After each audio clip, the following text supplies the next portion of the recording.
Where are the absolute best, most luxurious, and overall enjoyable places to own a condominium in the entire state of Florida? Stick around because over the next few minutes, we're going to break down exactly that.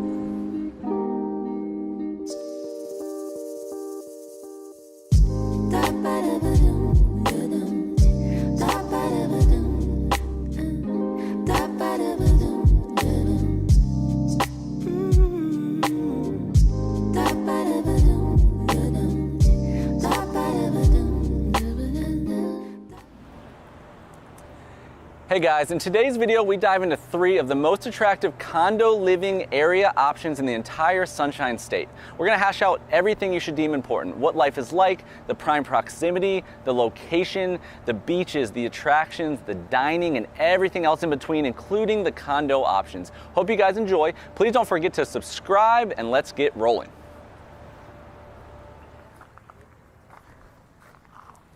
Okay, number 1 on our list and our primary home base, Sarasota, Florida. So real quick preface for kind of how we're gonna roll out this video is that we're looking at everything through a condo lens. So when I talk about a part of town or an area in the state, I'm talking about that in the specific area within that town that is more relevant to this type of condominium living. So it's not gonna cover the whole entire area because condos are usually based in a very small proximity because you can get so many floors with the square footage.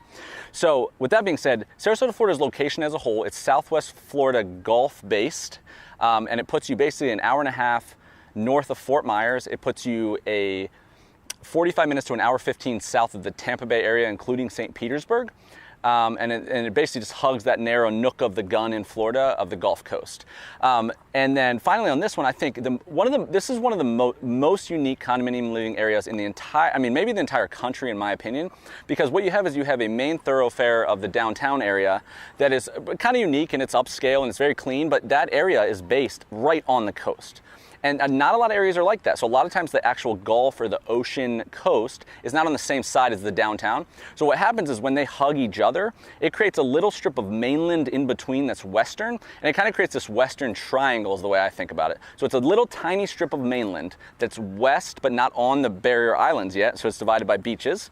And then you get little strips of the north and south of 2 different beaches that create a triangle that has unbelievable proximity. So you're right where we stand right now, you can throw a baseball from here to, well, certain people can, baseball from here to downtown. You're a mile and a half from Lido Beach that leads into Longboat Key and into Anna Maria.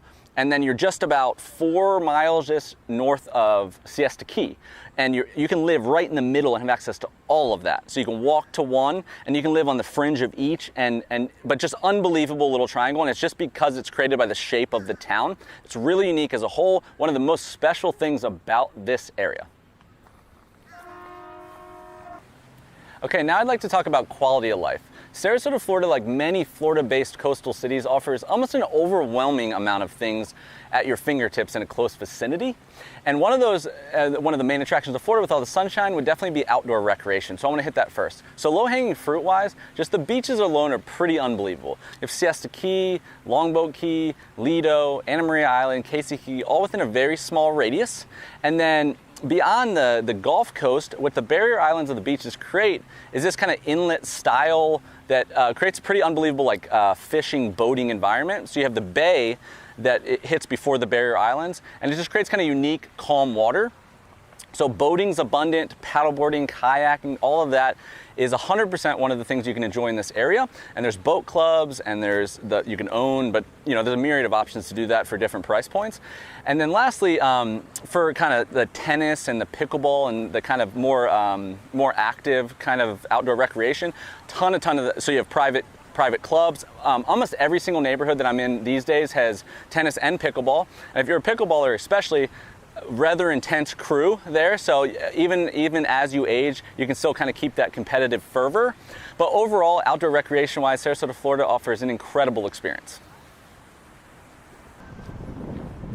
Okay, continuing on with quality of life and outside of what I would consider maybe like an outdoor facet, is where we're standing here. Many consider Sarasota, Florida to be the cultural coast of Florida. So kind of the unique background of John Ringling's heavy influence and the artistic nature of the community created a pretty unbelievable art entertainment type of community with the sheer amount of museums and theaters and galleries, and really, really great if you're into that kind of artistic scene.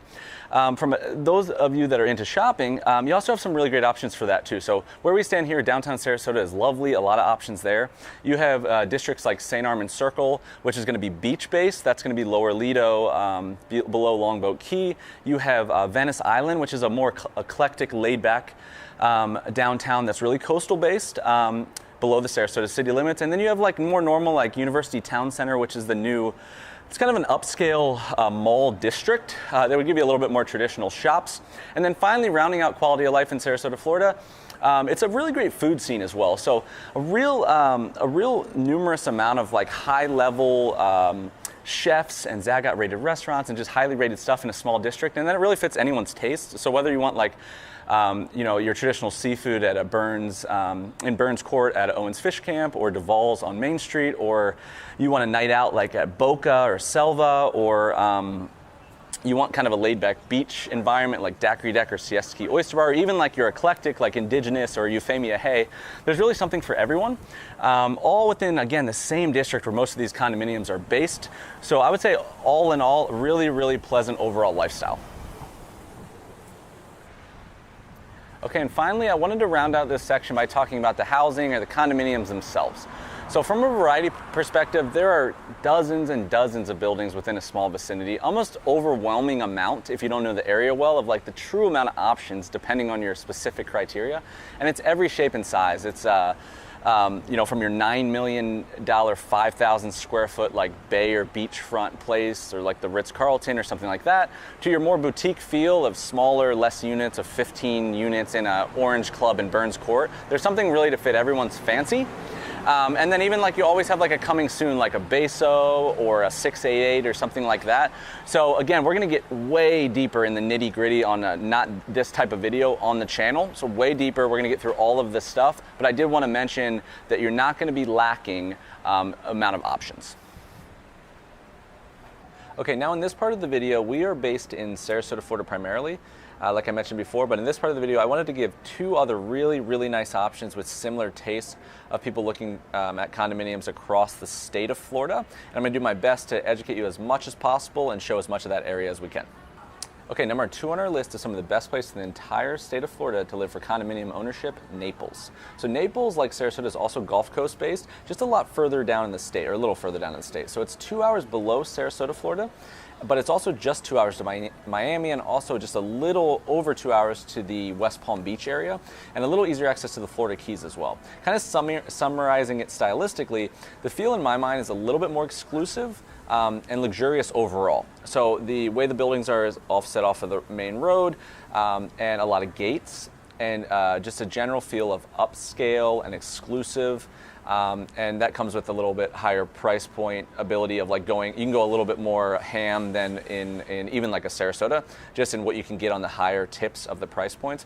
So I think that kind of summarizes the main feeling I get from Naples, and let's talk about quality of life. Okay, from a quality of life perspective, number 2 on the list, Naples, Florida offers plentiful amount of options like our number 1. This part of Florida from an outdoor recreation perspective is actually known as the Paradise Coast. It's known for its powdery white sand beaches, and it has quite a variety of options that are very different stylistically than our northern neighbor. So you have Barefoot Beach, you have Del Nor, you have the close by Sanibel and Captiva with kind of the pastel colored shells and that kind of thing. So these are very much like island looking based, and this is where you really get into stylistic, is that from a condominium ownership perspective, you can live a very similar lifestyle in multiple cities in Florida, but like when you leave that condominium, like what do you like preference-wise better? And these beaches would be very unique to against like a Sarasota. And then that goes the same. So beach is a big part of the lifestyle. The second would be boating. So you have rivers and canals and waterways that create a unique boating environment, and as well as fishing, canoeing, and kayaking. So that's something to really consider.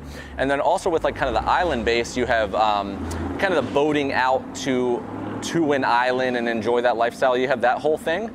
So I know a lot of people really like that to like kind of redneck yacht club type of style. You have a lot of opportunity there because of the islands.